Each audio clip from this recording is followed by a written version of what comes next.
चलिए हम शुरू करते हैं। आपके लिए अब फिर से आ गया हमारा क्लास गणित कक्षा 10वीं अध्याय बहुपद। आज किस गणित की अध्याय में गणित की क्लासेस में आप सभी का हार्दिक अभिनंदन और स्वागत है। प्यारे बच्चों, प्यारे शिक्षकों, साथियों, आप सभी से निवेदन है कि अगर आपको मेरे इस चैनल से संबंधित किसी भी प्रकार की समस्या होगा या कोई भी गणित में समस्या होगा तो आप मुझे कमेंट बॉक्स में लिख कर जरूर बताएंगे। चलिए हम शुरू करते हैं पढ़ाई। कक्षा 10वीं गणित का प्रश्नावली 3 का बहुपद से संबंधित सवाल है और मध्य पद को तोड़कर गुणनखंड कीजिए बोला है।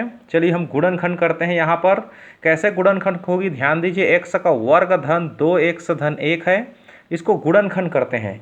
कैसे सॉल्व होगी, यहाँ पर कुछ नहीं माने 1। इसके लिए एक छोटा सा रफ कार्य आप कीजिए। मैं पहले भी वीडियो में बता चुका हूँ, एक छोटा सा रफ कार्य करना है आपको। देखिए यहाँ पर 1x का वर्ग धन 2x धन 1 है, लास्ट और शुरू का गुणा कर दो आप। 1 में 1 का गुणा करोगे तो ये आ जाएगा 1। जब 1 आया तो आपको ऐसी दो संख्या सोचना है जिसका गुणनफल 1 हो, और ये धन का आया है इसलिए उन दो संख्या को जोड़ने पर ये बीच वाला आना चाहिए। बताइए, सोचिए, दिमाग लगाइए। ऐसी कोई संख्या है दुनिया में कि जिसको गुणा करने में 1 आता हो, दो संख्या को गुणा करने में 1 आता हो और दोनों संख्या को जोड़ने में 2 आता हो? कौन कौन सी संख्या है, सोचिए। सीधी सी बात है, 1 और 1 का गुणा करिए 1 आएगा और 1 में 1 को जोड़ देंगे तो 2 आएगा। कितनी मज़े की बात है, कितनी आसान सवाल है। तो अब आप क्या करेंगे, ध्यान दीजिए। यहाँ पर 1x का वर्ग है पहला और ये आखिरी को हमने लिख लिया, लेकिन 2x के बदले में आपको ये सिस्टम को लिखना है 1 और 1। तो 1 को 1x लिखना है, फिर इस 1 को भी 1x लिखना है। कुल मिला के 1x और 1x हो जाएगा 2x। इसलिए इसको हम लोग धन धन कब बना देंगे और ये धन 1 है। इस तरह से 2x को हम 1x और 1x 2 बार लिख दिए, क्योंकि दोनों को जोड़ने से 2x आएगा ही। अब इन दोनों में जो समान पद है उसको आप उभयनिष्ठ निकाल दीजिए, गुणनखंड कर दीजिए उसको। आप यहाँ से फैक्टर निकाल दीजिए। इन दोनों में x दिख रहा है सेम, क्योंकि x वर्ग माने डबल x। पहला x बाहर, एक x अंदर, क्योंकि इन दोनों का गुणा करेंगे x वर्ग आ जाएगा। 1x में से x बाहर तो 1 बच गया, यहाँ पर कोष्ठक बंद। अब आप धन है तो धन लगाइए। इन दोनों में से एक को आप लिख सकते हो 1 इंटू 1, क्योंकि 1 में 1 का गुणा करने से 1 ही आएगा। इन दोनों में से आप क्या निकालेंगे, इसमें भी 1, इसमें भी 1, 1 निकाल दीजिए। x बच गया यहाँ पर और धन का 1 बच गया। अब देखो, ये संख्या और ये ब्रैकेट दोनों समान है। इन दोनों को फिर से आप बाहर निकालिए, कॉमन निकालिए, उभयनिष्ठ निकालिए। दोनों x धन 1 बाहर, यहाँ से बच गया x और यहाँ से जब निकाले तो इसका गुणांक 1 को फिर लिख दीजिए धन 1। हो गया ना गुणनखंड, x धन 1 गुणित x धन 1। यही आपका आंसर है। इस तरह से आपको बोर्ड परीक्षा में बनाना है। प्यारे बच्चों, स्क्रीनशॉट ले लीजिए, आप स्क्रीनशॉट ले लीजिए इसका। मैं आपको तीसरा सवाल की ओर ले चलता हूं। अब स्क्रीनशॉट ले सकते हैं आप लोग। तीसरा सवाल, चलिए तीसरा सवाल आपके सामने हाजिर हो रही है। बिल्कुल तीसरा सवाल है आपके पास। ये है थर्ड क्वेश्चन, x का वर्ग धन x ऋण 12। यहाँ कुछ नहीं माने 1 है। चलिए इसको गुणनखंड करते हैं।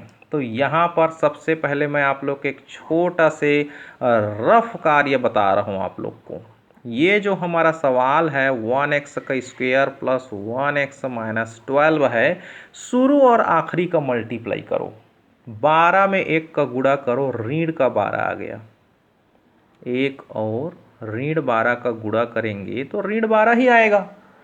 अब आप ऐसे दो संख्या खोजिए जिनका गुणा करने से, जिनका मल्टीप्लाई करने से, जिनका गुणनफल ऋण का 12 होता हो, जिनका गुणनफल जो है ऋण का 12 होता होगा।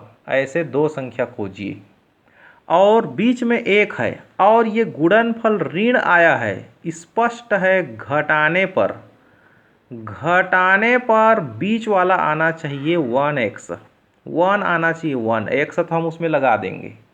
कौन सी संख्या बताइए दुनिया में जिसका गुणा करने में 12? आप सोच रहे होंगे कौन कौन सी संख्या का गुणा करने में 12 आती है?